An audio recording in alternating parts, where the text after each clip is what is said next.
Football Show. What in the wide world of sports is going on here? You can't stand the way this place is. Take yourself to higher places. The New Hampshire High School Football Show is brought to you by New Hampshire State Liquor Commission's Division of Enforcement. I don't want them to gain another yard. You blitz all night. If they cross the line of scrimmage, I'm going to take every last one of you out. And now, here are your hosts, Pete Tarrier. Back to pass, throwing it downfield. That ball's intercepted by Jackson Page. He's going to run in for a touchdown. And Marc Thaler. Even in an all-star game, you have to limit your turnovers because especially with this talent on the field, they're going to cash in. You have to protect the football.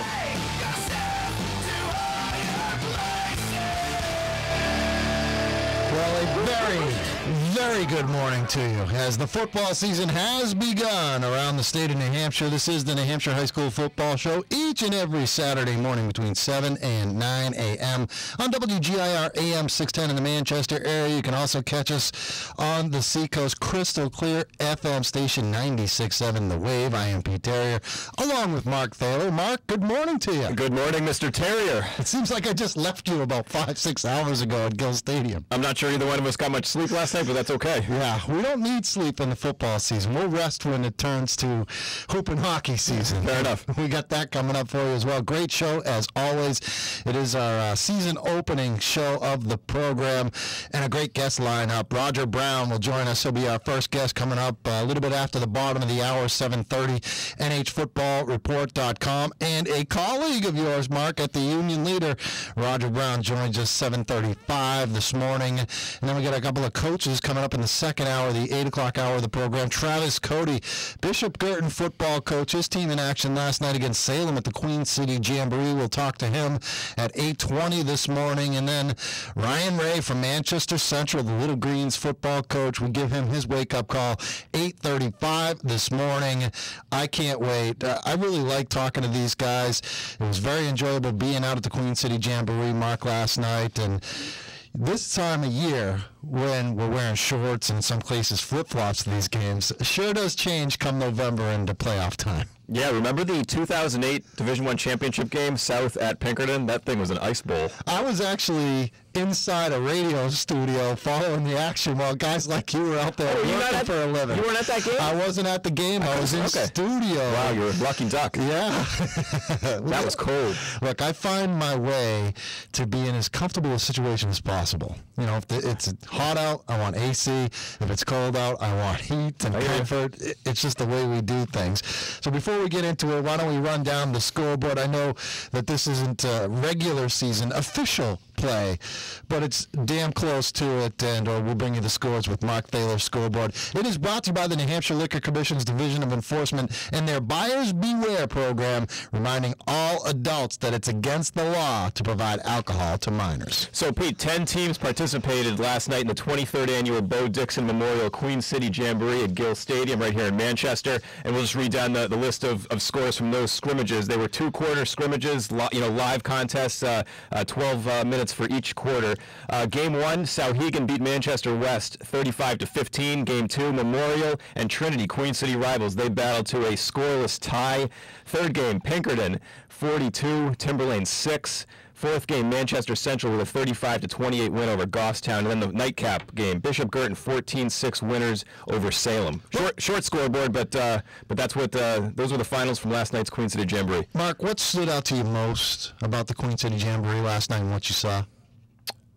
Mike Bellevue being on the, coaching his team. Not because I didn't expect it, I certainly did, but I was curious to see how that whole thing would develop, just because of the news that was broken this week about the rule violation. So I was just interested to see how that whole thing played out, how he interacted with his players, and how he was treated by different reporters and media members that were there to probably, they wanted to get questions asked to him. For those that don't know what the heck you're talking about, why don't you explain what happened? I think someone in this room broke the story, by the way. Yeah. You, Marc Thaler. Wasn't me. Certainly wasn't me.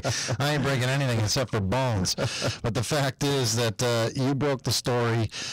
He's going to have to sit out next week against Winnicott, ironically, against the team that he got in trouble for in the first place. Right. First of all, I think it's ridiculous. I think it's a stupid rule. But you go ahead. Yeah, okay. Well, so the rule is it's Rule 15. Get that 15. It's number 15 in the points of emphasis for the high school football, NHIA football policies and procedures manual, and it simply states, it's black and white. It says that you can't be filming or attending an opponent's scrimmage or jamboree before their final scrimmage or jamboree of the preseason. So last night was the night where you could be out, obviously attending an opponent's scrimmage, filming if you wanted to. He was caught at Winnicott at Nashua South scrimmage a week ago, and he got called on it. Now, was he there with, like, you know, the fake glasses, the rubber nose, and the mustache, and kind of incognito? No. My understanding is that he was there in plain sight. I mean, it proves that he wasn't. Now he says he didn't know the rule, and that was my job last night at the Queen City Jamboree, was talking to coaches to see. If they knew the rule either, and it seems quite a few did not know it. It's a rule buried in this policies and procedures manual, or at least not buried, but pretty far down. It doesn't seem he wasn't trying to cheat. He was attending a scrimmage, and he says he didn't know the rule, and it adds up, because if you were trying to break a rule that you knew existed, you wouldn't be in plain sight, and you would be incognito, or hiding behind bushes, or wearing some kind of a costume so you wouldn't be recognized. But in any event, you were asking me what I guess what stood out to me most, and that was it. I just wanted to see how that whole thing played out on the field. What stood out to me most, Pinkerton and Manchester Central. Those are two of the heavyweights in the state. High expectations this year. We know it's the case every year with Pinkerton, and to a slightly lesser extent Central. They're trying to really get back to that championship caliber level, and they got a team this year that really believes they can do it. I believe they can do it, so I was interested to see those two teams, in their scrimmages. I certainly think Pinkerton is the better of those two teams. I think Central's got a great offense, and as you said, we'll talk to their head coach Ryan Ray a little bit more than an hour from now. 8:35 this morning will join us on the New Hampshire High School Football Show. I think the problem with Central is their defense. They can score, and most years they can score. Last year they could score. They lost a lot of guys off that team, but their quarterback Riley Cody is back. They've got a couple of outstanding running backs in David Weekley and Hector Velez. Troy Pelletier is turning into a two-sport star. Right before our eyes. Really started with the basketball season last year, and he looks like he's going to have a huge year as a receiver on the football field. I just think the problem with Central is their defense, and I don't know if it's good enough to stop the likes of Pinkerton. I haven't seen Exeter yet. I know that they were ranked number 1 in the preseason Union Leader WGIR WMUR football power poll, which we will talk about coming up in the next segment, but man, Pinkerton just looked damn good to me. Yeah, they certainly did. It is so tough to tell, though. I'm not saying Pinkerton is not good, don't get me wrong by what I'm about to say, but they played Timberlane, and that's a team that they should beat pretty handily. The difference, there was quite a separation gap, I thought, in between those two teams last night. I mean, I expected a pretty decided win, or decisive win for Pinkerton in that scrimmage, and they got it 42-6. It's just very tough to tell in the scrimmages because, again, I think my belief about scrimmages, preseason things of the whole, everybody wants to win, but it's certainly not priority to win these games. It's about really learning about your personnel and what everybody can do best to help the team, and you're really, I think, evaluating the guys on your sideline more than you're trying to see what's going on the opposite sideline. So kind of take it with a grain of salt, I guess. I was looking at the schedule for the Queen City Jamboree prior to it, and you go down the games, Hegan, Manchester West, Trinity, Memorial, that's always interesting. Timberlane, Pinkerton, not so much. Goffstown Central, I wasn't too interested in that going in, but it turned out to be probably the best game of the night. And then Salem BG really stood out to me. In years past, that would be an awesome Queen City Jamboree matchup. It was 14-6, a close game, but it was really a game dominated by Bishop Girton, in my opinion.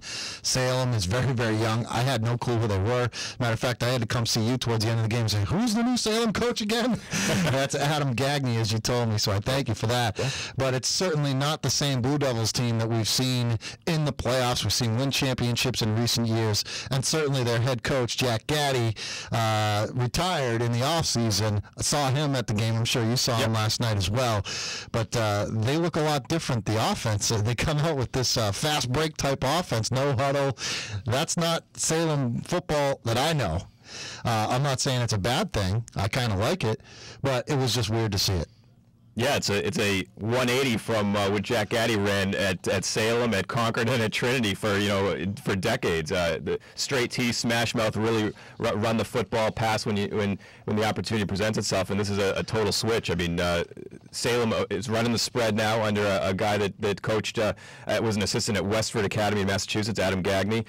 It'll be interesting to see how they do this year, because in the calls I've made for Union Leader season preview work, and I've talked to all the coaches, Salem appears to be the biggest mystery among rival coaches for Division I. They just don't know what to expect, and it has everything to do with the fact that Jack Gaddy isn't there anymore. There is a new coach who is from Massachusetts, and he's bringing in a new system. So they'll be a very interesting team to follow this year, because I think that fourth spot in Division I is the wide open spot. Everybody else seems to think, at least in preseason, that there are three teams that are playoff bound. And again, we haven't even played a game yet at all. But Exeter, Pinkerton, and Central are the teams that everybody in Division I is talking about. We'll talk more about that as the show goes on. I also want to get into the Power Poll. New radio partner, by the way, in the Power Poll. Yep. Very, very proud to be a part of it. I've been a voter ever since the thing got started 5 years ago. But it's kind of nice to have that WGIR call letters attached to the Union Leader WGIR WMUR Football Power Poll. The poll was just released yesterday or Thursday. It's just been such a whirlwind. I'm headed out on vacation as soon as I get off the air this morning, going down to Cape Cod for a week. But I will be back for the kickoff, the real kickoff of the high school football season next Friday night. We'll be here each and every Saturday morning between 7 and 9 on these two fine stations, WGIR AM 610 and 96.7 The Wave. And in case you didn't notice, Mark, we got a little guy hanging out in the corner of the room over there, John Kesty. He's actually going to be video recording all of our shows, which is very, very cool. And we're going to post these on nhsportspage.com. So not only can you listen to the show live on the radio when it happens, we're going to post the, broadcast of the show. Wow. And it's going to be on nhsportspage.com. So just a word of advice. When you're questioning, you wake up in the morning a little bit late after a tough Friday night, couldn't quite get that story right and tweaking things here and there and end up in bed at like 1, 2 o'clock in the morning. When you wake up and say, should I take a shower? Should I change the clothes that I wore last night? Do it. Yeah. Because we're on TV now. We're on the internet. We're really, really expanding the way you can get things. I want to thank John for coming in here. Kayla Windsor, we got a new producer this year. She does a fine job. I would have to say that she's probably the coolest, the hippest producer in radio today. I mean, you really are. You really are. And the high school kids, the players that we're going to be talking about, they will love Kayla Windsor. You got to get some shots of Kayla, John. Make sure she doesn't miss out. We'll take quick time out. When we come back, we'll talk some Power Poll as Mark and I have both cast our ballots. We'll talk about who's voting and who we voted for, and we'll run down the preseason Power Poll, and we'll try and take a picture, a mental picture of this, or at least write it down and save it somewhere in a file so we can look at the end of the season and see how wrong we really were, because I have a feeling this thing's going to move around quite a bit more than it usually does. It is the New Hampshire High School Football Show, WGIR AM 610 and 96.7 The Wave.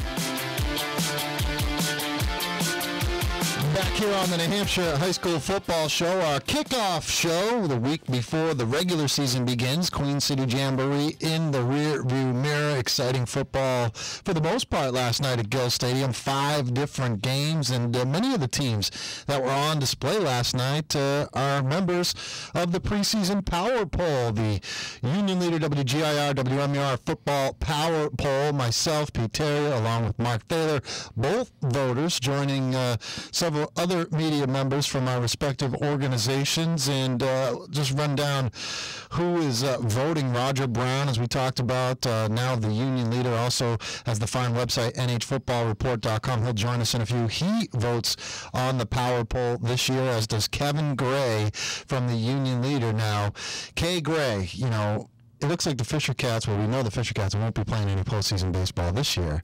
So he can start focusing on high school football pretty much right about now. Doesn't their season end next week? Yeah, it's coming up. It's coming up. So we'll be seeing Kevin Gray at some football games around the state.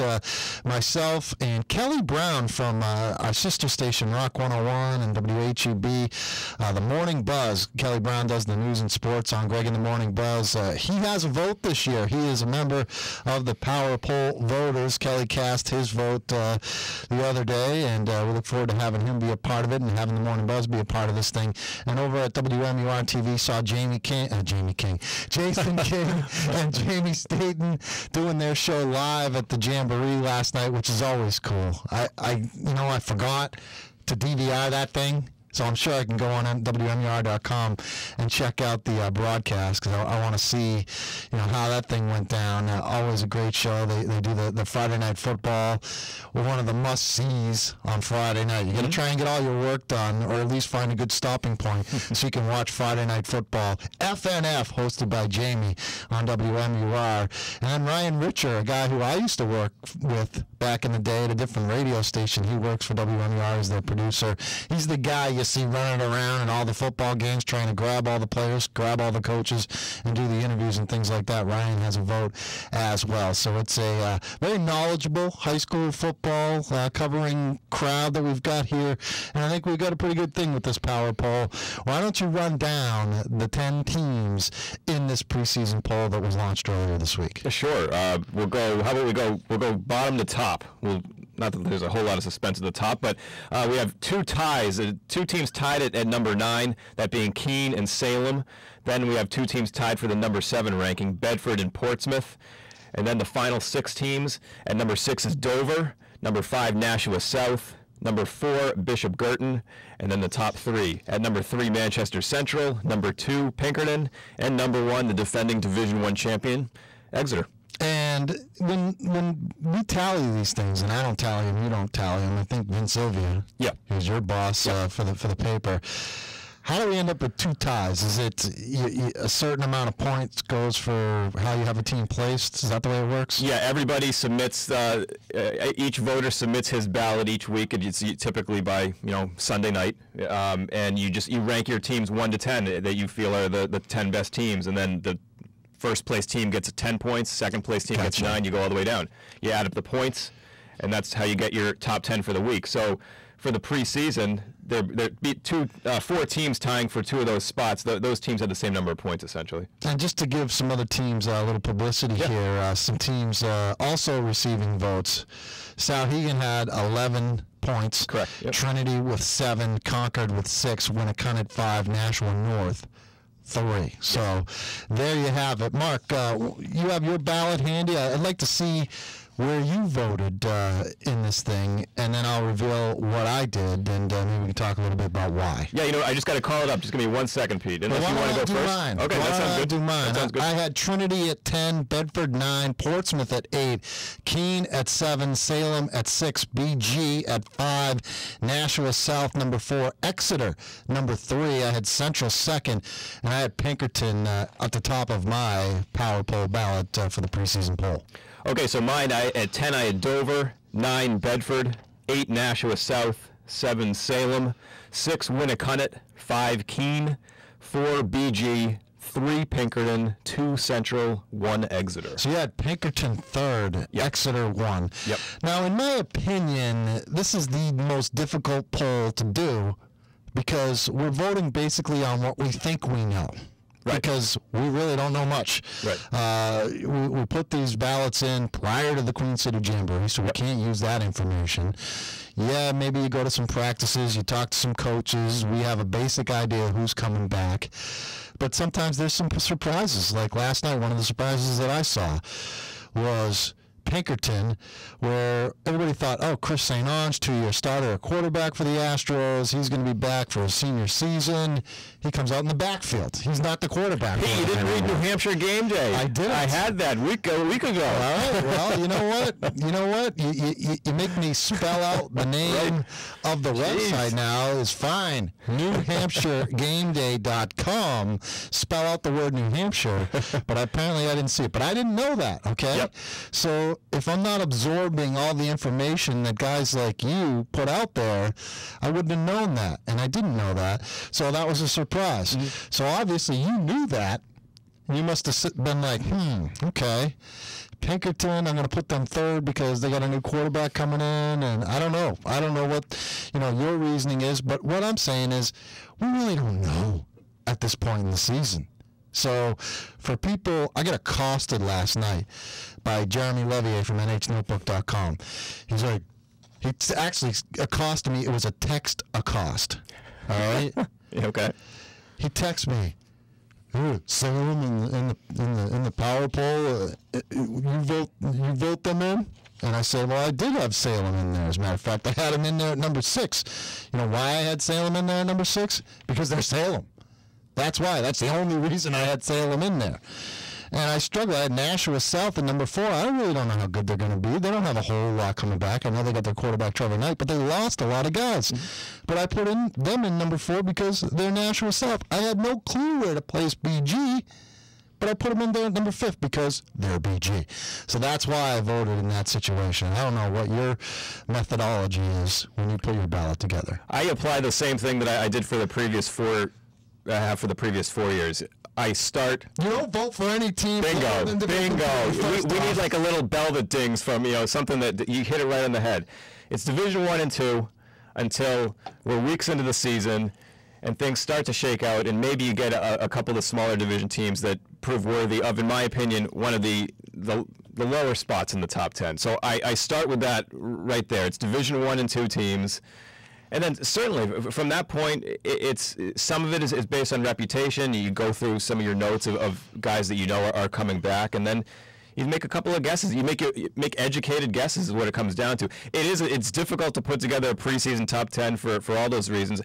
I don't know that it's any more difficult than some of the ballots you have to submit during the regular season, because quite honestly, once teams start to knock each other off, that's when I find it to be very difficult, because then it is subjective. Then if Pinkerton beats Central, let's say, it's at whatever point in the season it is, you still might have Central ahead of Pinkerton on your ballot, and then you'll get these emails or people that see a game screaming, one team beat the other. How can you rank them like that? But so I find those ballots to be tougher than even the preseason one, because this is just, it's good natured, it's fun, and it's an educated guess. But when you start to get results and you have to factor those in, it gets tricky, I think. I think the operative word that you said is fun. It's fun. Oh, yeah, absolutely. It's just fun. Yeah. And it creates discussion. The 5th year now of the power poll, it's fun. People complain. They do send you nasty emails, don't they? They post these things on forum. The New Hampshire Sports Forum. Guy doesn't know what he's talking about. Right? These guys, what do they know? Yeah. They don't go to any games. That Thaler, he only goes to Manchester games because he works for that Manchester newspaper. Which would be wrong, but that's exactly, okay. Exactly. Yeah. And it's hilarious. I love it. All right, we got to take a timeout. Come back. We got to give Roger Brown, another power poll voter. We'll put him on the spot and say, who did you vote for and where? And we're doing it here on the New Hampshire High School Football Show. John Kesty from NHSportsPage.com in the house filming. John, do I look okay? Is this profile all right? Straight on look? Is Marc looking good? Do you have to tweak him a little bit? Is he? I know he does your own video work with your NewHampshireGameDay.com website. That's a lot. How the heck do you do that? You're kind of you don't have like a John Kesty to film. You just kind of place that. Is it your phone? Is it not how you do all those videos? A little flip cam, and there we go. A little flip cam, tripod, and it's that Syracuse broadcasting background, I guess, putting it to work. Newhouse? Is it the Newhouse School? They teach you to be a one-man band before you do anything else. So, well, you're going to have to send them like a podcast of the show or whatever and say, look how far we went. We'll take a quick time out, come back, and get Roger Brown's thoughts on last night's Queen City Jamboree, his power poll ballot, and we'll just talk some high school football. It is football season, folks. I'm so excited about it, even though the Red Sox blew up the entire organization with this huge trade. It's a year late, Pete. Yeah, it is a year late, but hey, Pat Benatar said it once, it's a little too little, it's a little too late. That's the story of the 2012 Boston Red Sox. This is the New Hampshire High School Football Show, WGIR and 96.7 The Wave. 8 o'clock on the New Hampshire High School Football Show is our season kickoff show. Where did the summer go? Pete Tarrier, along with Marc Thaler from the New Hampshire Union Leader, also does work for ESPNBoston.com, and you got to check out, if you want to find out the most up-to-date information on New Hampshire high school football, NewHampshireGameDay.com. Spell it out, NewHampshireGameDay.com. I'll be checking that out throughout the course of this week, Mark, while I'm on vacation in Cape Cod. I really will. Wow. I will. Okay, hey, good. I'm looking forward to it. I can't wait for next week. I'm so dedicated to covering high school football here in the state of New Hampshire that I'm leaving my family behind at Cape Cod. I'm coming back on Friday, leaving the family behind, and driving up here, and I'm going to go out to Exeter and Dover to watch the Blue Hawks start their title defense in a rivalry game against Dover. Speaking of a Seacoast type of guy. Mm-hmm. When I think of Roger Brown, I think of the Seacoast, but this guy's been gobbled up by the New Hampshire Union Leader, so he's now on the staff there. He's a power poll voter. He still has his outstanding website, NHFootballReport.com, another website that I'm going to be checking out left and right over the course of my vacation. Roger Brown joins us now on the program. Roger, good morning. Good morning, Pete. How are you? I'm doing okay. Did you wake up okay? Because I know that you were there till the bitter end last night, BG and Salem. The game that was supposed to kick off at 8:30 started right about 10 o'clock last night. And I don't know what time you got done doing your stuff, but you were on the beat for the Union Leader, having to write those game stories, weren't you? Yeah, it was a longer night than expected. I don't know, the game seemed to drag on a little bit more. A lot of points scored in a couple of the games. I think that was the problem. Extended things a little bit, but not a bad assignment. Ready for football. And you found a wireless signal, okay, Roger? I know we were talking about that as the final scrimmage was wrapping up. Oh, yeah, that's always the fun part, but I think we got it done, Mark. Awesome. Hey, so we were talking off the top. Pete asked me what I was most looking forward to last night from the Jamboree. So same question to you. What were you most interested in watching? Well, I was kind of interested to take a peek at, I guess, the Salem-Girton game. With Salem being having a new coach and a new offense. And always interested to see, what BG has, if they measure up to some of those BG teams of past years. So that was the game I was most looking forward to. I was always also looking forward to the Goffstown Central game, which, if you had the over in that one, you did pretty well. 35-28. I'll tell you what, that Goffstown quarterback, Connor Benjamin, I did not see him play at all last year. I know he's been a starter for a couple of years. This is senior season. He's tremendous. He's a truck is what he is. He is tremendous. I mean, I think that this kid could be the starting quarterback on any team in the state. I don't know how good of a passer he is, because all I saw was him running all over the football field and just dragging central defenders, multiple central defenders trying to bring him down. Power, speed, he has just got a rock-solid body. This kid is outstanding, in my opinion. Yeah, he's a tailback, basically playing quarterback. A big kid back there, and I've seen him throw. He throws fine. He's as good as anybody in the state at that position all around. The one thing that's kind of disappointing from a Goffstown standpoint is he lost his best receiver, Chris Garrison, who transferred to Lawrence Academy. So he has one less weapon this year. But that Goffstown team looked pretty good, particularly on the offensive side of the ball. Roger, just getting back to that, you had mentioned BG and Salem, that final scrimmage of the night. You were looking forward to that one. What were your takeaways from that?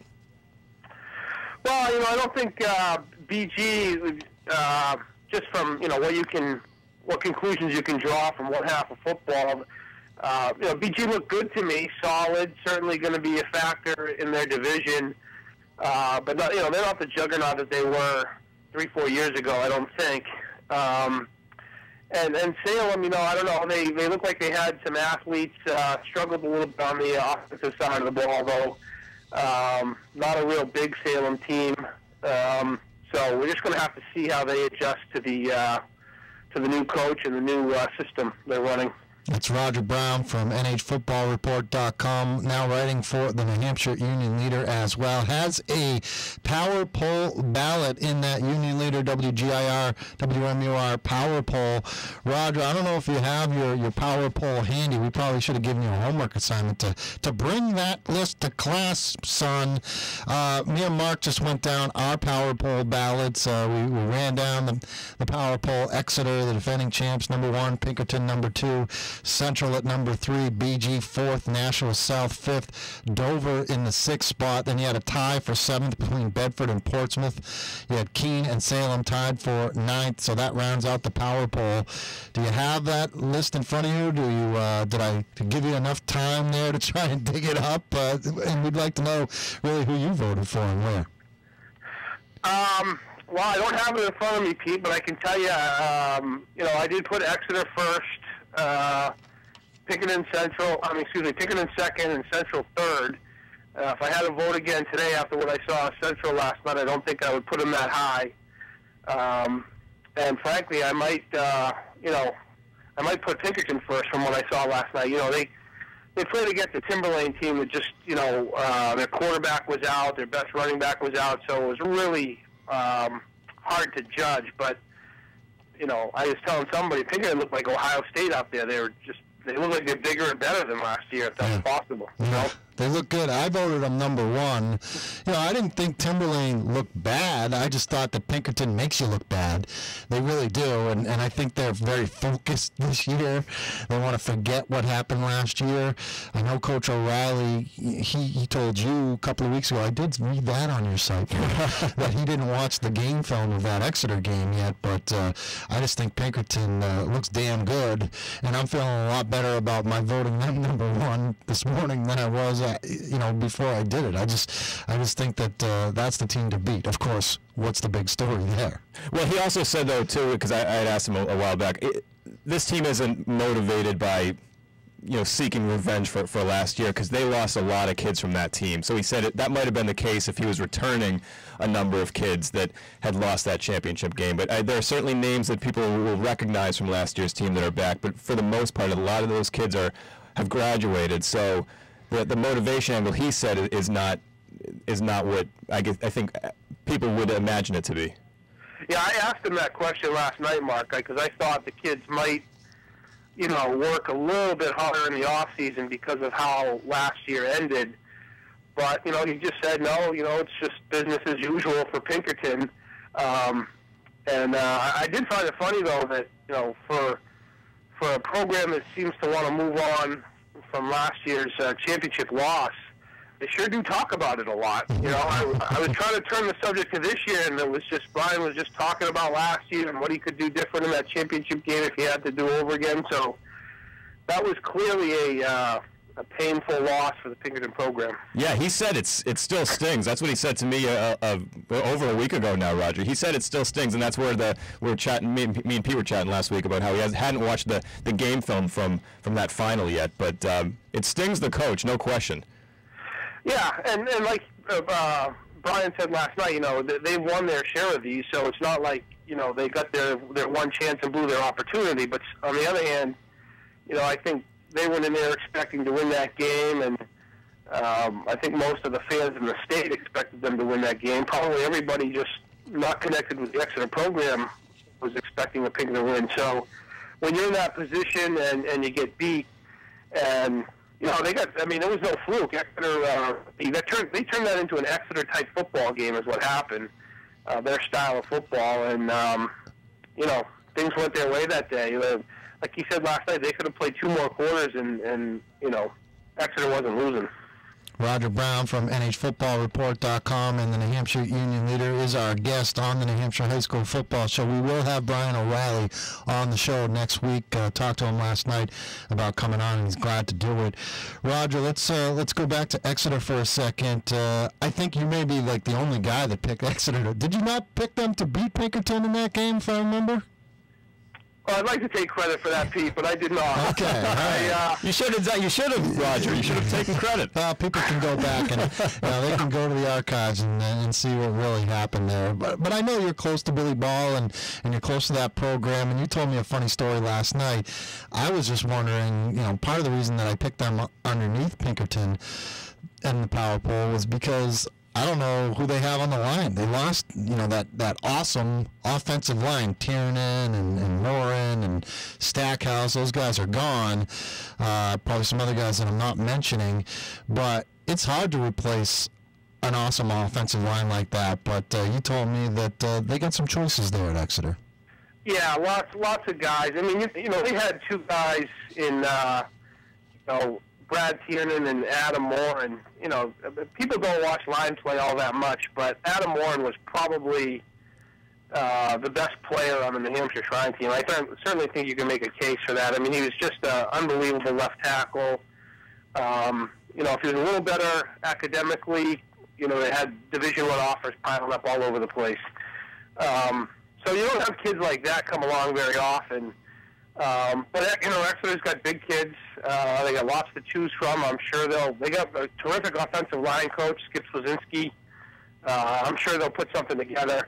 Excuse me. And Pinkerton lost a lot up front too. I think they got their guards back, but that's it. So that's a question mark really for both teams going into the Division I season.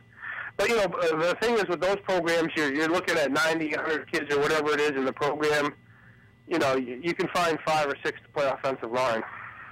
Yeah, and just going back to Pinkerton and that line for, Exeter in the line for a second there, Roger. I had one football coach tell me that, just like you and Pete were saying, they lost a lot up front, but they're replacing it. I put this out on Twitter. The quote was something to the effect of they're replacing those guys that they've graduated with guys that are 2 inches shorter but just as tenacious.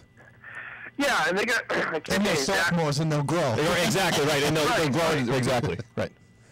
And the thing about Exeter is I do think they're going to be improved in a couple of positions. One of them being tight end. If you want to count that on the offensive line, they have a kid named Zach Bozen who could, he could be the Exeter kid that you've never heard of before that really has a tremendous season, and people are writing and saying his name a lot this fall.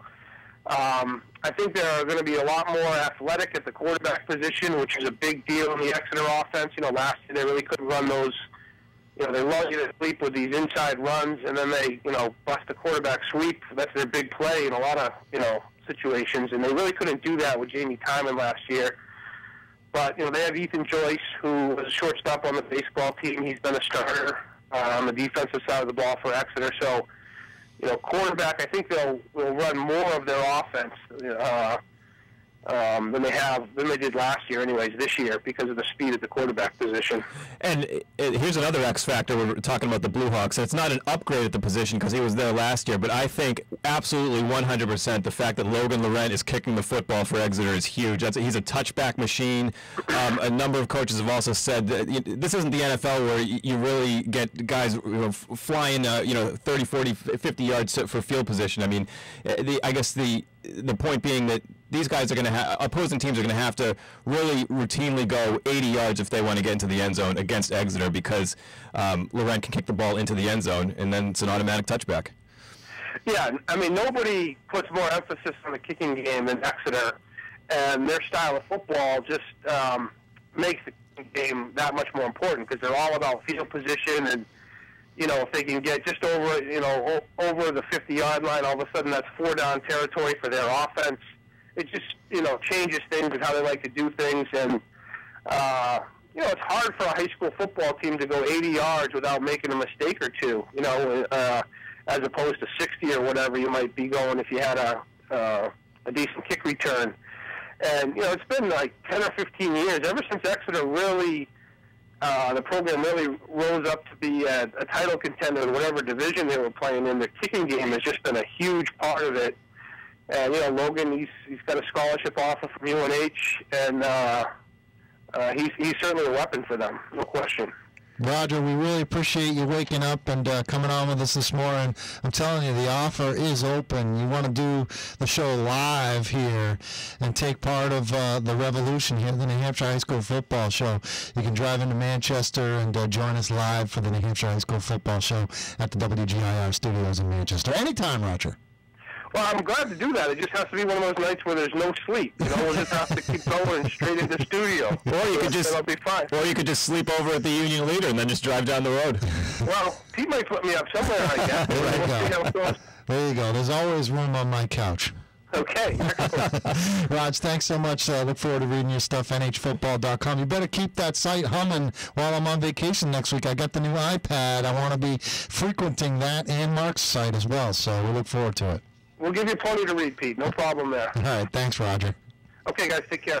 Roger Brown, nhfootballreport.com, and the Union Leader, also a Power Poll voter. Quick timeout, come back.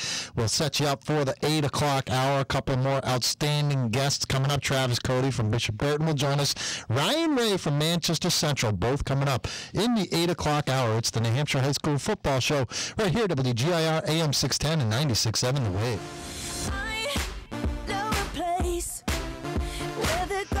You know, the one downside to us being filmed for nhsportspage.com, dancing to the people music. are going to see us dancing and say, boy, these guys got no rhythm whatsoever.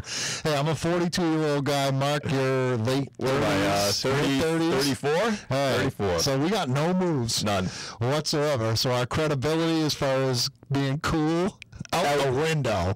A lot of people question that anyway. True. But then when they see us bebopping in our chairs, yikes. We're giving them ammunition. Yeah. You ever watch Mike and Mike in the Morning? No, not No, the ESPN radio morning show. It's on ESPN 2, I believe it is. They do the simulcast or the broadcast of the show, whatever, on TV, and they play a lot of jumpy dance type music. Mm-hmm. And Mike Greenberg, who's the host of the show, is always doing what he calls chair dancing, and he's got no moves either, no rhythm whatsoever. So it kind of reminds me, just taking a look at you and seeing you boom, boom, boom. Oh, man, it must be a prerequisite for being behind a microphone. You just can't. Yeah, you can't dance. It's the headphones. You feel like no one can mess with you because you got the comfort of the headphones. When we see this, this should be up later on today on nhsportspage.com. We're gonna be like, we're probably like strap ourselves in with a straitjacket next time we do the show. Mark, what do you got coming up? I know you talked about your feature story for the First and 10 column in the Union Leader tomorrow, the New Hampshire Sunday News, questioning a bunch of coaches about the Mike Bellevue situation, suspended, which again I think is ridiculous. The guy was out of game. It's a stupid rule. He got nailed for it, and he's going to suffer the consequences and miss the game. Luckily, it's a crossover game. It doesn't count. So that's coming up, and now I've wasted all the time, only about 30 seconds, but what else can we look forward to on the Union Leader and on New Hampshire Game Day? Well, heavy into season preview, so it'll be season preview work. I'm taking care of the Division 2 and Division 1 previews. We're going to go from 6 up to 1 throughout the week, I believe. So I've got the 2 and 1 Divisions 2 and 1 previews, and then it's jumping also right into First and 10 columns at the end of the week. Grid picks, those are a Friday staple in the paper as well, and then just going right into the season. So plenty to write this week for the paper. I'm looking forward to it. We got another hour to go on the other side at 8 o'clock. Travis Cody, BG, Ryan Ray, Manchester Central, New Hampshire High School Football Show. Brought to you by New Hampshire State Liquor Commission's Division of Enforcement. I don't want them to gain another yard. You blitz all night! If they cross the line of scrimmage, I'm going to take every last one of you out. And now, here are your hosts, Pete Tarrier, back to pass, throwing it downfield. The ball's intercepted by Jackson Page. He's going to run in for a touchdown. And Marc Thaler. Even in an all-star game, you have to limit your turnovers because especially with this talent on the field, they're going to cash in. You have to protect the football.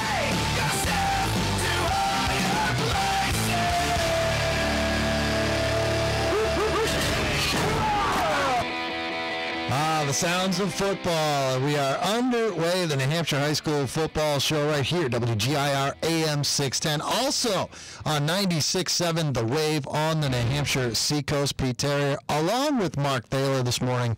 An hour of the show in the books. You can expect us here on these two fine stations each and every Saturday morning between 7 and 9 a.m. recapping what happened the night before in New Hampshire High School football, looking ahead to what's going to happen on Saturday Saturdays throughout the fall and talking about all the issues, everything that you're seeing on the fields, everything you're reading in the papers, online, seeing it on the interweb. I do some stuff for nhsportspage.com. Marc's got his own website, NewHampshireGameDay.com. Also, his fine work with the New Hampshire Union Leader, fine work here on the radio station. Marc, we are basically all-purpose.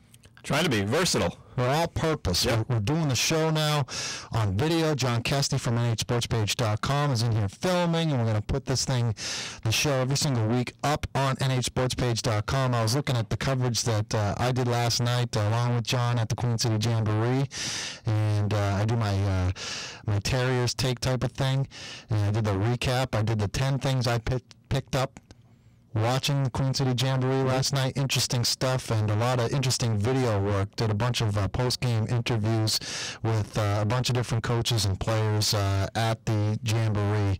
Good stuff. You want to check it out, nhsportspage.com. Why don't we get to the scoreboard, Marc? 5 games played last night, scrimmage games at the Queen City Jamboree at Gill Stadium. The scoreboard brought to you by the New Hampshire Liquor Commission's Division of Enforcement and the Buyers Beware program, reminding adults that it is against the law to provide alcohol to minors. 5 scrimmages last night, as you said, the 23rd annual Bo Dixon Memorial Queen City Jamboree. 2 quarters each for each of these scrimmages. Game 1, Souhegan over Manchester West 35-15. Game 2, Manchester Memorial over Queen City Rival. Oh, not over. It was actually tied. Nobody scored. Scoreless tie. I was jumping ahead. I'm sorry. Memorial Trinity played to a scoreless tie in the second game. Game 3, Pinkerton, the number 2 team in the power poll. 42-6 winners over Timberlane. Manchester Central at number 3 in the power poll. They beat Goffstown 35-28. And then the nightcap, Bishop Girton, the number 4 team in the poll, beat Salem, which is tied for number 9. Final score 14-6. Just want to go down each of these games one by one and give some comments on what we saw. Souhegan demolishing Manchester West. They raced out to a 29-0 lead, and I felt they kind of pulled back the reins a little bit, took out the first string defense and started working some guys second and third string in on both sides of the football, and West scored a couple of touchdowns late. Looks like it's going to be another long year for the Blue Knights. I feel bad for Coach Jimmy Lozon, but he's a young guy. He's a motivated guy. He's a determined guy. He's a great guy. Former West quarterback himself. They got a tough road to hoe. Souhegan looks like they're ready to get back in the playoffs after missing out last year. They were 3-time defending champs going into last year. Didn't even make the playoffs last year. They were probably the best team that wasn't in the playoffs. You know, out of everybody, they were playing the best at the end of the season. That's what I said. Remember? Yeah. I got beat up, so verbally by a few folks. So not really. I'm joking. But going to that Bedford game, the regular season finale, I'd picked Souhegan to win, and there were some Bedford folks not too happy with me. And you're a guy that really doesn't respect you if you're not a Division 1 or 2 team. I'm just kidding there. I know you respect them all. I respect them all. You may not vote for them in the power poll. Correct. But Souhegan looks to be back. Tyler Ford is a heck of a quarterback. Very impressive. I remember him from the Jamboree last year doing a few different things for Mike Bellevue's team, and now he's the quarterback for the team. And as the saying goes, he did everything last night but sell the popcorn. He was quarterback. I saw him at receiver. Actually caught a 30 or 40 yard pass at one point down the right sideline. Kicked the extra points. Did the kickoffs. I mean, he's a guy that they want the football in his hands or leaving his foot. Depending on the position he's going to play. But he can do a lot of different things for him. And then, of course, you're talking this year about Souhegan, you have to talk about their left tackle, Jake Kennedy. Man, he's a monster. Huge. What, 6'4", 290, already has 7 scholarship offers to Division I AA or Division I teams, the Division I team being UMass, because they're up in the Division I now. But yeah, he's something to watch. And early on in that game, he actually sprung forward for the Jamboree's very first touchdown. I watched Kennedy come off the line, and he picked up the linebacker, pushed him 10 yards back, cleared a great running lane for Ford, who just ran it, I think it was 69 yards for the first score of the Jamboree. So that's going to be fun to watch. We all associate passing the football with Souhegan's style, because they run that spread, and they like to be up-tempo. But I wonder if they'll run the ball a little bit more this year, knowing they got Jake Kennedy on that left side, and he can run block. It wouldn't be a bad idea. They didn't even have Seth Leonard last night, an outstanding running back. Coach Bellevue told me that he tweaked an ankle, and he probably is going to be okay for the game on Friday against Winnicott. As far as West, rotated a couple of quarterbacks, Zach Zemba and Zach Tarrier, so a couple of first name of Zach quarterback. I thought that Tarrier was a little bit better throwing the football. He had a nice touchdown pass to Mike Springer for Manchester West. Other than that, there wasn't many highlights for the Blue Knights. Yeah, I mean, their roster's thin, and they're still trying to rebuild that program, but I was impressed actually with both quarterbacks. I agree with you. I thought Zemba was the better runner, and what'll be interesting to watch about West this year is that obviously gone is Aaron Martin, who was their outstanding playmaker at quarterback. But he did it all. He did it with the pass. He did it with the run. Now they have these two guys, and to me, at least from just watching them at the Jamboree last night, they each do something really well. Zemba runs the ball. He did run the ball very well last night, I thought.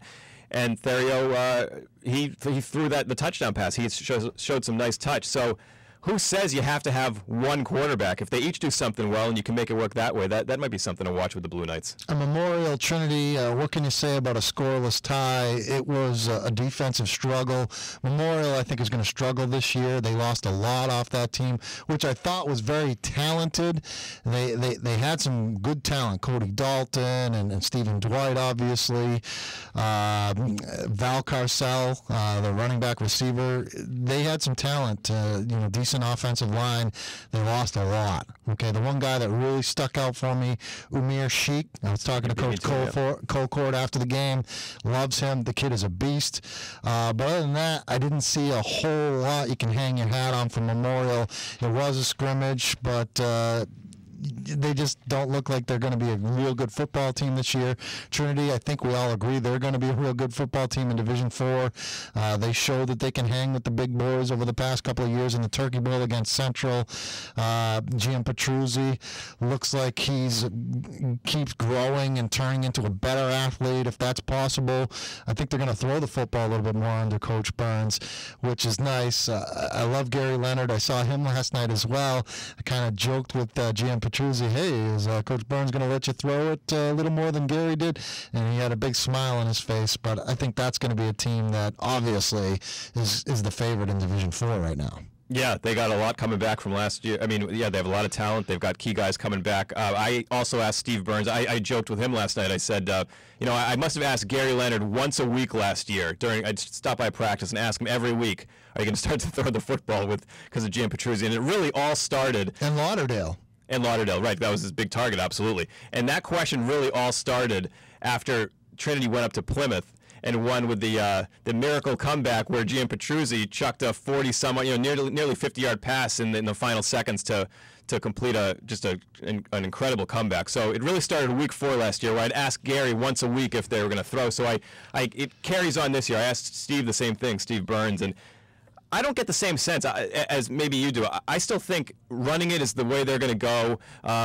They have so much depth in the backfield to run the ball this year that I think at times they'll throw the ball, which is what Gary did last year. He picked his spots. There weren't many, but my gut still says, and hey, I could be wrong, but my gut still says they have so much in the backfield in terms of running the ball that's still the way they're going to go. Well, Austin Chambers is going to get some carries. Obviously, Ryan Carrier, who we've seen for the last couple of years.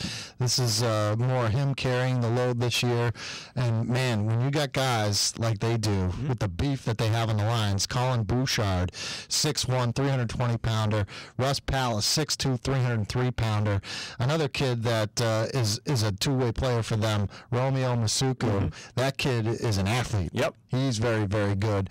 And what can you say about Carmen Jean Petruzzi that hasn't already been said? Right. He's going to have an awesome year. The kid's only a junior this year. Right. And also Zach Poole is also part of that backfield. And then here's another name that I don't know that folks will know yet because he's just a freshman, Saiku Ba. He's probably the sixth. If you could say Trinity has 6 guys that they can give the ball to, and this freshman would probably be the 6th. But from my understanding, he broke an 80-yarder in a scrimmage that impressed the coaching staff. The ability to do that coming into as a freshman to do that. So that might be another name to watch. All right, we're going to break in the recap last night, and we'll kind of continue with the recap because we're going to talk with the head coach of one of the teams that played last night. Travis Cody from Bishop Girton. His team took on Salem last night, beat them 14-6 in the Queen City Jamboree. We'll talk with Coach Cody when we return on the New Hampshire High School Football Show, WGIR AM 610 and 96.7 The Wave.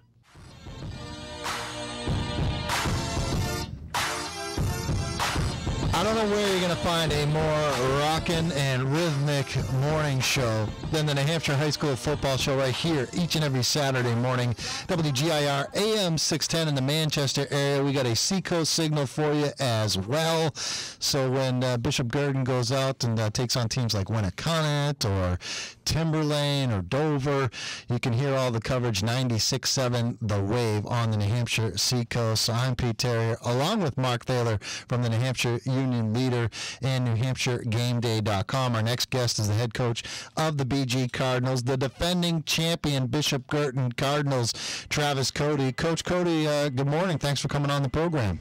Good morning, guys. How are you? We're doing okay. And when I got the sense last night of your team that this is your team this year. Last year, I think the belief was, and maybe you didn't feel this way, but I think most people felt that you were taking over Tony Johnson's team last year. But when I got there and I went on the sideline and I was there for pretty much the entire second quarter of your game against Salem last night, it seemed like it was finally your team. Do you feel that way this year? Well, I think it's certainly, now that it's the second year in the system and, the kids are familiar with things and we've had a season, a full off season with the kids too. They've had me around for more than just a couple months this year. So it's definitely made a difference. And I think, this year in the preseason, we've definitely progressed quicker and the kids are picking up and we're progressing a lot better than we did a year ago. So that's a good thing. Travis, do you feel there's more pressure, less pressure? Is it the same for you this year versus last year coming into the BG program? I think actually this year there's probably a little more pressure than last year. Now that we've had the team for a year, we won it last year, and now there's that pressure. You should be able to do it again. So we'll see what happens. One of the questions that was asked you throughout the off season, I'm sure, was, who's going to be your quarterback? You had a couple of quarterbacks that split time last year because of injury. Bobby Fahey was your number one guy, but you had Tommy Valis come in and do a nice job while he was injured in the middle of the season. Pat Bilodeau got the start last night, but you brought in the lefty Tommy Hurley, who to me has a tremendous arm, throws a nice tight spiral, laser beam type passes. He seems to be the better of the passing quarterbacks.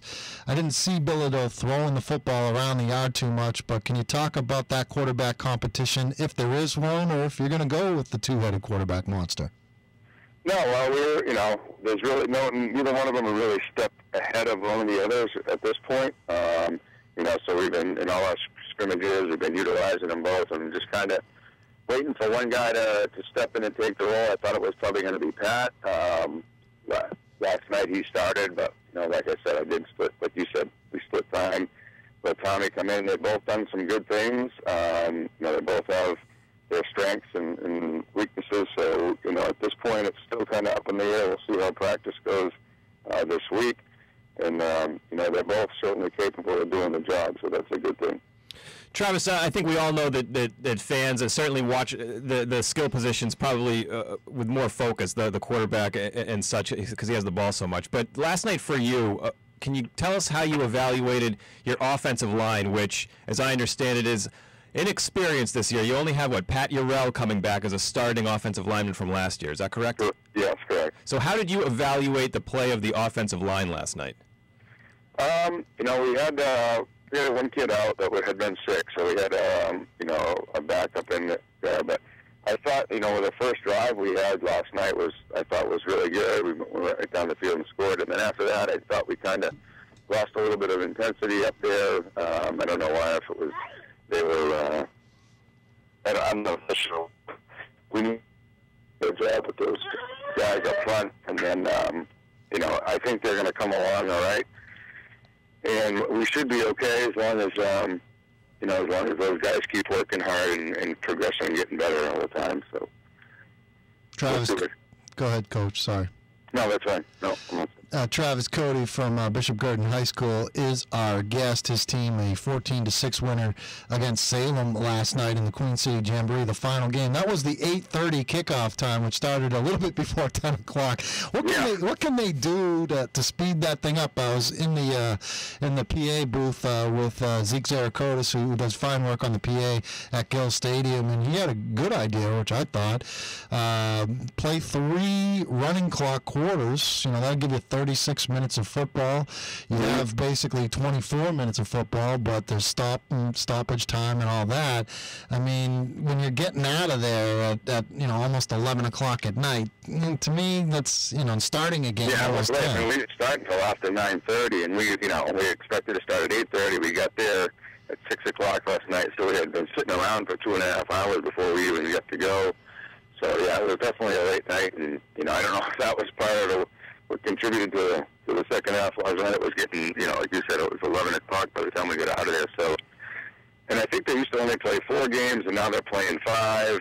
I think it used to be like a 5, 6, 7, and an 8, which might be better. So I don't know. We'll have to, definitely do something to keep the game limited to just an hour of time. But if it went to running clock, Travis, would that kind of go against what I'll ask you to speak on behalf of all coaches, I guess, or you can specifically with you, but would that go against what you want to accomplish from the Jamboree? Because the whole idea of the Jamboree is to simulate real game action. So you do have clock stoppages, you do have the referees huddling to make decisions, you do have plays coming in. I mean, if you go running clock, you're not really given the opportunity to evaluate your team in a real game setting. Right. No, I think you definitely want that that game situation part of it, and having all the special and having that simulated is definitely an important factor. So, I think you would definitely want it to keep it that way. Whether you go to 10-minute quarters and only play 20 minutes or something, I don't know. Maybe that would help a little bit.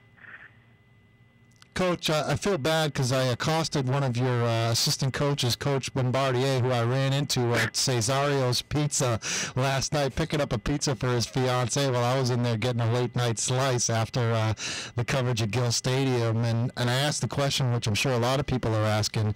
C.J. Boykin, your outstanding playmaking running back, was he was dressed, but he wasn't in pads on the sideline. He doesn't look injured.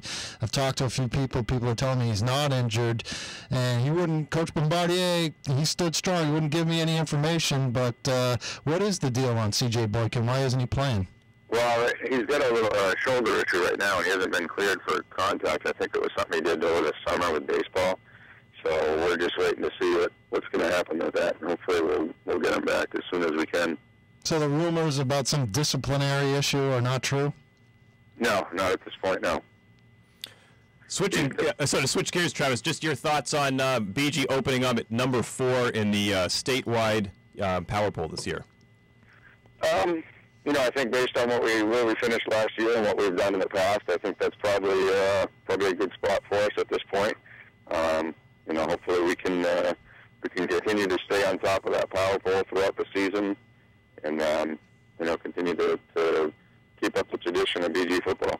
What do you think about the opening week assignment that you guys have going out to Derry and taking on the Pinkerton Astros? Well, they looked pretty good last night, I thought.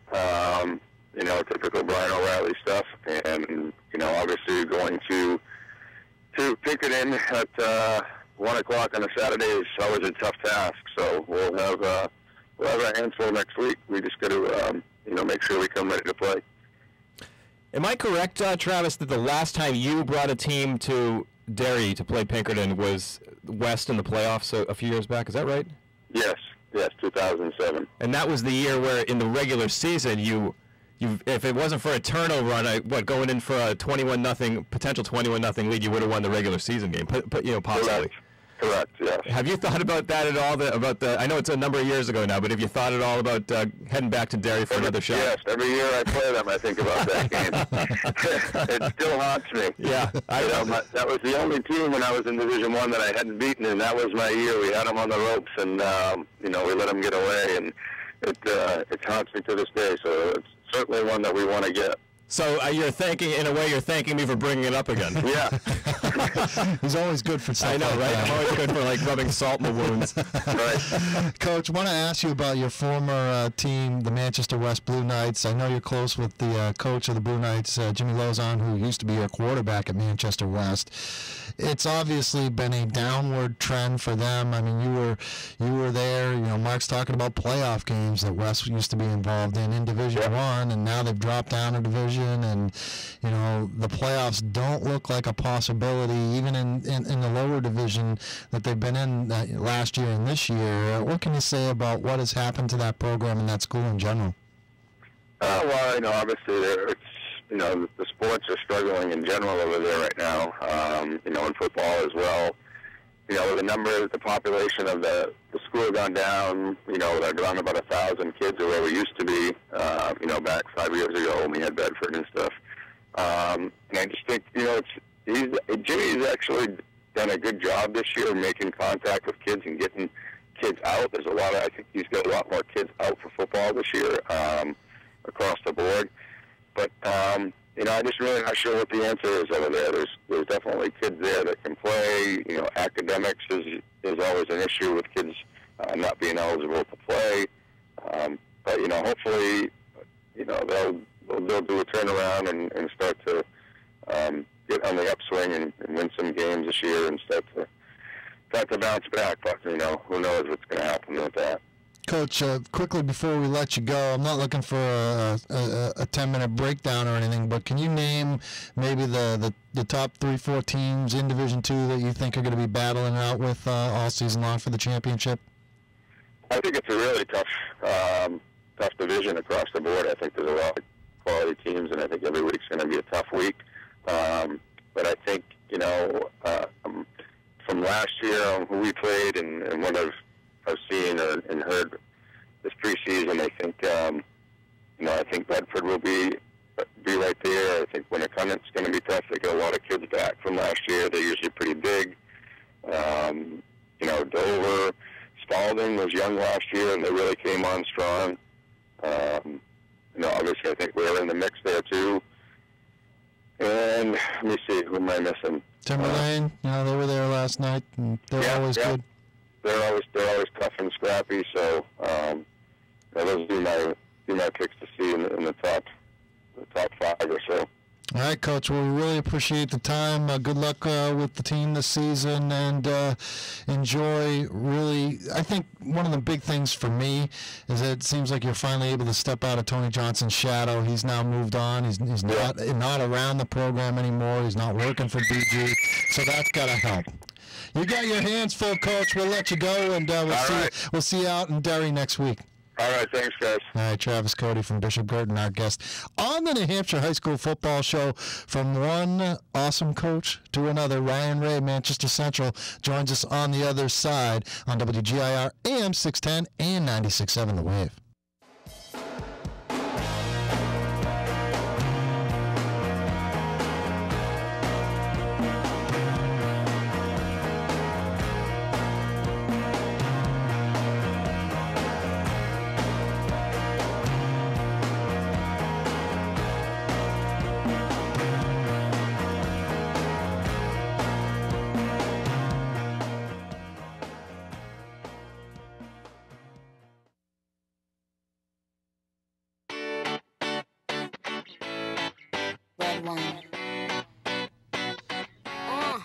Let's go to the beach, eat, let's go get a wave. They say what they gonna say. Have a drink, clink, found a Bud Light. Back here on the New Hampshire High School Football Show, Saturday morning, 7 to 9 on WGIR AM 610 in Manchester, and points along the 93 corridor, you could say. Also, Seacoast affiliate 96.7 The Wave. Pete Tarrier, Marc Thaler, your hosts each and every Saturday morning, joined by the best guests in New Hampshire High School football, and this guy is right up there, Ryan Ray, Manchester Central.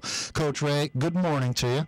Morning, guys. How are you this morning? We're doing very well. It seems like we just left you at the stadium last night. It was such a long night, but I love the Queen City Jamboree. It really is a great way to kick off the season, and you deserve a lot of credit, Coach, for putting that thing together every year. And it's such a good event. You got to really sit back afterwards and think, you know what, we do some pretty good work here putting this thing together, don't you? Oh, well, I mean, I just love it, to be honest with you, and it's not a lot of work when you look at it from a standpoint of what you get out of it. So, we have 10 teams. I mentioned it to you last night. For the 10 teams involved, everyone's got Friday the 24th circled on their calendar because it means the end of double sessions. It means the start of a brand new season. Everybody gets to go out in their shiny new uniforms and play ball. So that's what it's all about, and it's awesome. What was your biggest takeaway, Ryan, from Central's performance last night? We have a lot of work to do. Special teams, offense, defense. We put up a lot of points, but we certainly could have done a lot of things better. Protecting the quarterback, running the ball on offense.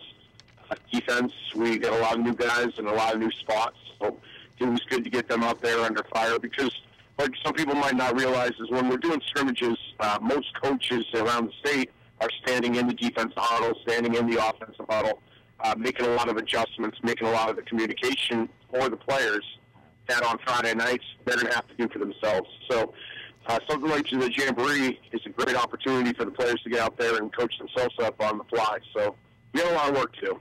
Coach, I remember talking to you last year, probably around this time of the year, when you had a returning quarterback, two-year returning quarterback in Jared Chandler, and everybody's kind of questioning why you would move him out of that spot and move this unknown kid, at least in most circles, unknown. This kid number 2, Riley Cody, as a junior, and hey, you have a good thing with Chandler. Why are you putting this kid in? Well, last year you proved right away that was the right decision to do because you got Chandler to do some more things, and Cody was a tremendous quarterback, probably a better passer than Chandler. Now you got the senior Riley Cody, and this kid has got an outstanding arm. He's got some wheels. He's got some mobility. It's got to feel pretty good knowing that you made the right call last year, and it must have been a tough decision for you. No, it was actually a really easy decision. If you knew Jared Chandler at all, he was a fiery competitor, and he wanted to be on the field more than just be a quarterback.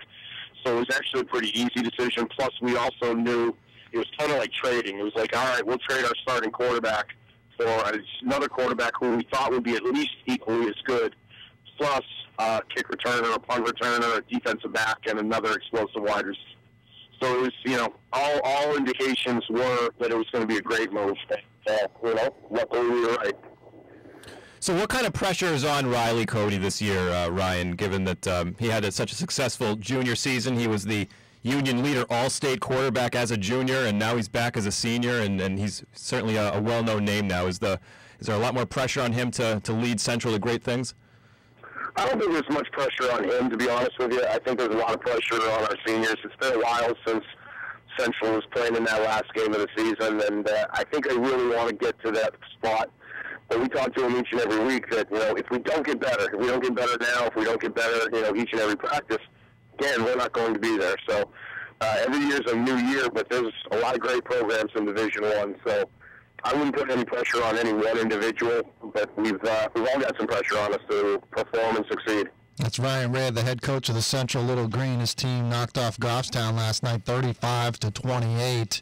You knew what you were going up against in Goffstown's outstanding quarterback, Connor Benjamin, and he certainly did not disappoint. I'm sure it disappointed you watching him run through your defense and have to try and gang tackle this kid at points to bring him down. Can you talk about what kind of player he is playing for Goffstown? I was very impressed. It was the first time I saw him in person. Well, no, absolutely. Very impressed is the right way to say it, but certainly not surprised. He is a very good player. Goffstown has some very nice weapons over there. They're coached very well by Justin Huff. There's no doubt that they're a good, solid team. And, you say I was disappointed. I was actually thrilled that he did some of the things against us because now we added it at live speed. Live speed.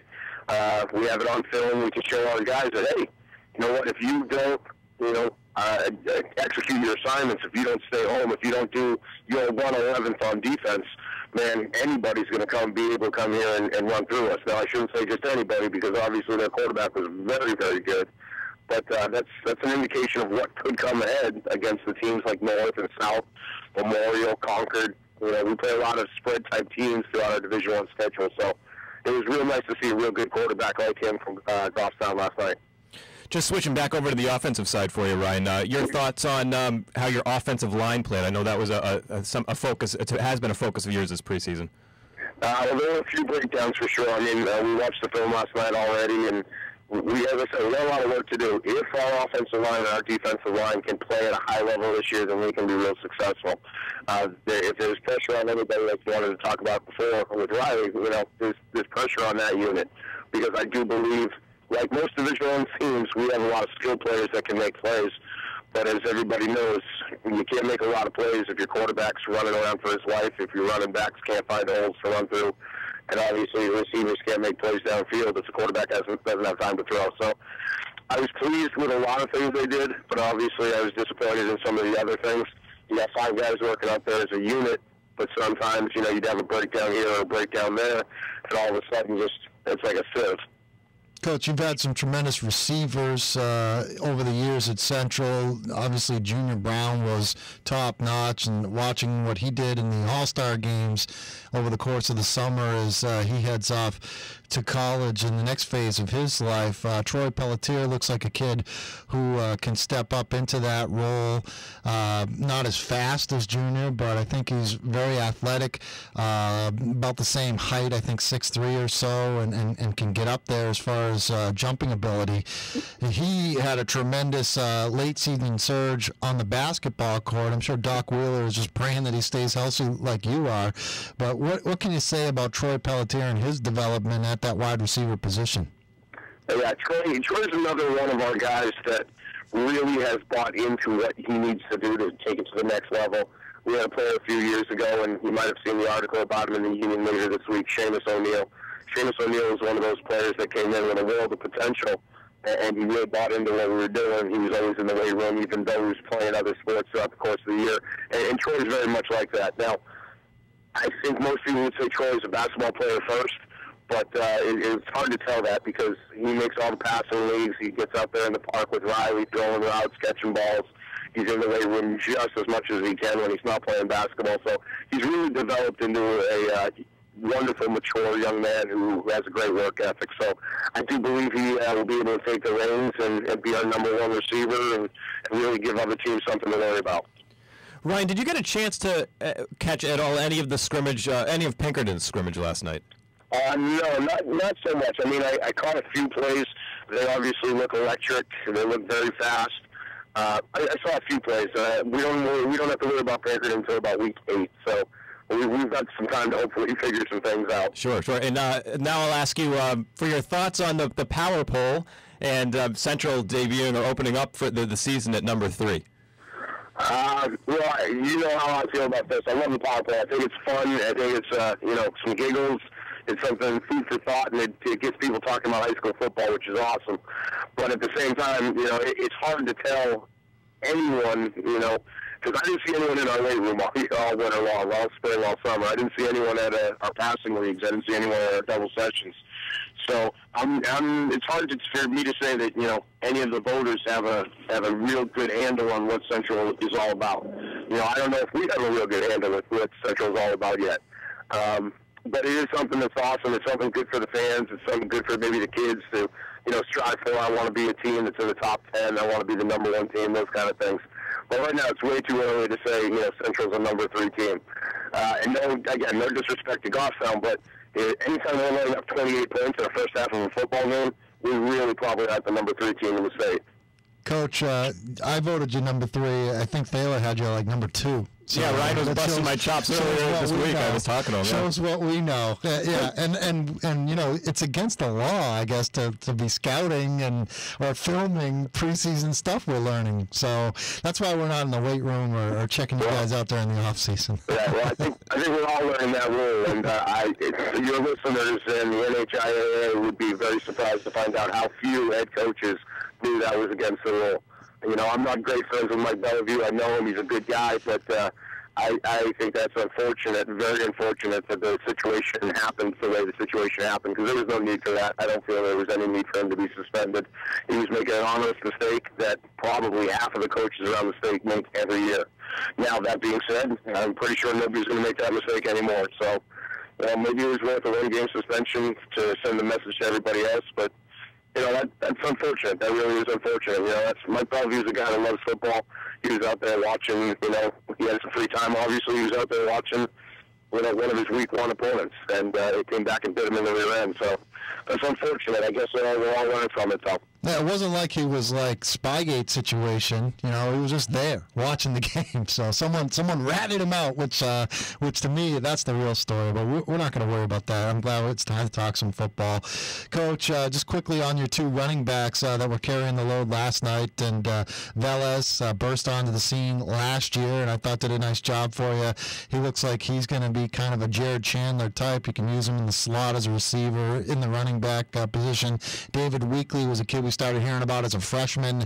He seems to be developing quite nicely going into his junior year. Well, those two guys, they are the typical thunder and lightning type thing. Hector plays with reckless abandon. He's, no disrespect to what you just said, but yeah, he's nowhere near Jared Chandler. Jared Chandler was a skinny kid who loved to run around in open spaces. Hector he looks for and makes contact, and he loves it. He really does. He plays with absolute reckless abandon, no fear for what's going to happen to his body, which might be good, it might be bad. He's definitely the thunder of our offense. And then we have the lightning, which is David Weekley. He is definitely a dancer, a shifty guy, somebody that in the open field is very, very difficult to corral. So we have two very nice options at the tailback spot. Coach, got to let you go, but who do you got next week? Who's the crossover game you're playing against? We're opening up at Timberlane next week. All right, that should be an interesting one. Their quarterback that they had playing last night, I guess he's not their starter, 250-pounder. This kid was huge.